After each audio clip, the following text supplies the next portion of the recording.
A lot of marriages exist physical. There is no longer emotional attachment between the husband and wife. And that is why you will hear the last time he touched me was 2 months back. The last time he touched me was 2 weeks ago. A man that you were attracted to physically, emotionally, both spiritually attracted to. All of a sudden, you don't even, in fact, it becomes a nightmare. Once this man is coming back home, you are no longer happy. And most of these problems in marriages come from men, to be honest.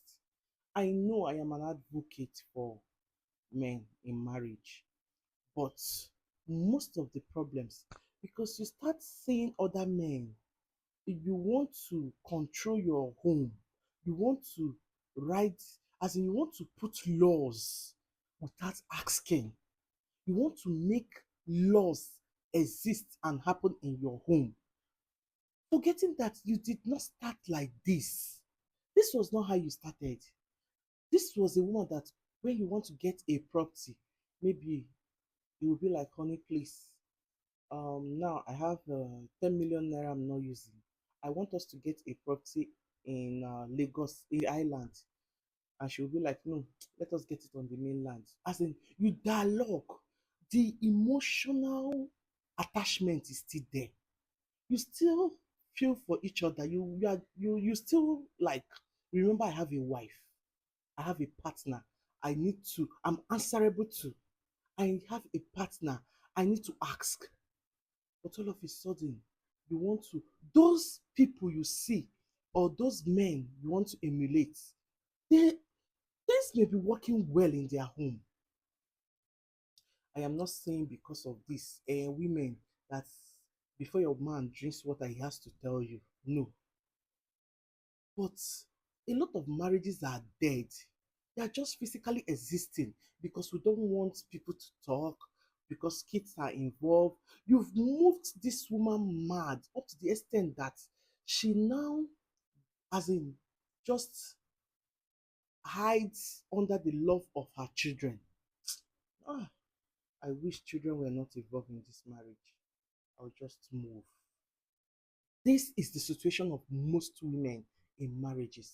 And here in Nigeria, because we are Africans, because we are Nigeria, because we are Christian, most of us that are Christians, and we like religion too much.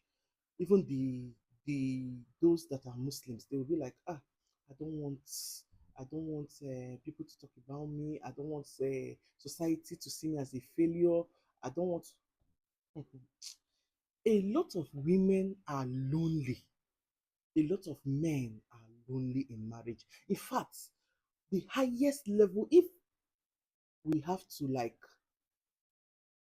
play a statistic, the highest level of lonely people are in marriage.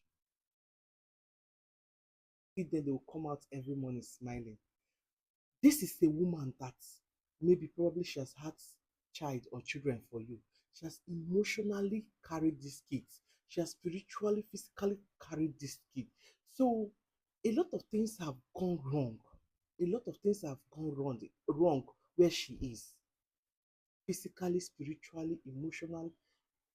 You are now bringing down her self-esteem. You want to let her know she is a nobody. You want to let her know her opinions are no longer needed. You want to let her know I am on top of my game. I am the head. A lot of marriages are just physically existing, and that is on a period. Do you know that these women have a lot? In fact, a lot of women, after giving birth, they have to even go through, as in, meet a therapist. This woman can no longer hang out because maybe she's a nursing mother, or she has kids, or she's at home doing one thing or the other. You can still go out, sleep outside, club, hang around with friends, do things, and the little support you will give her is to run her self-esteem low.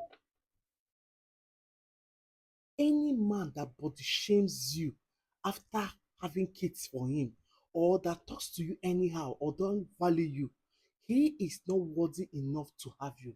Queen, he is not worthy enough to have you. And he may think he will get a better woman out there. My dear, there is no better person out there. You are the best of the best. Do you know the meaning of a woman staying at home while you go out to enjoy? Do you know the meaning of a woman taking care of your kids morning to night and you end up telling her, what have you been doing all day? Do you know the meaning of a woman going into kitchen, coming out, especially where in-laws are? Or God defend your wife. Or God defend your wife.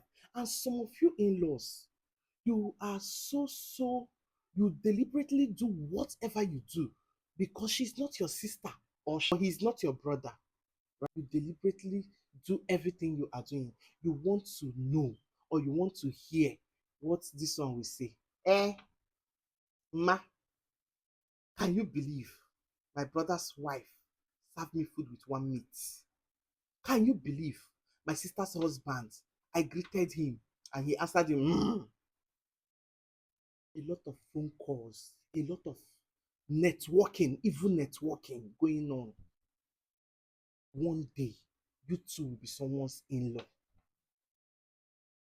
Oga, madam, stand up for your spouse. Defend them. Fight for them. Some are emotionally weak. That is why you are there. Find out their weaknesses. Stand in the gap for them. Where your wife is weak, Oga, represent her. Stand for her. Or madam, where your husband is weak, speak for him. See you guys next on another unsolicited advice. I will be bringing this unsolicited episode to you weekly. Hope you're enjoying it because I am. Love you guys. Have a beautiful week ahead.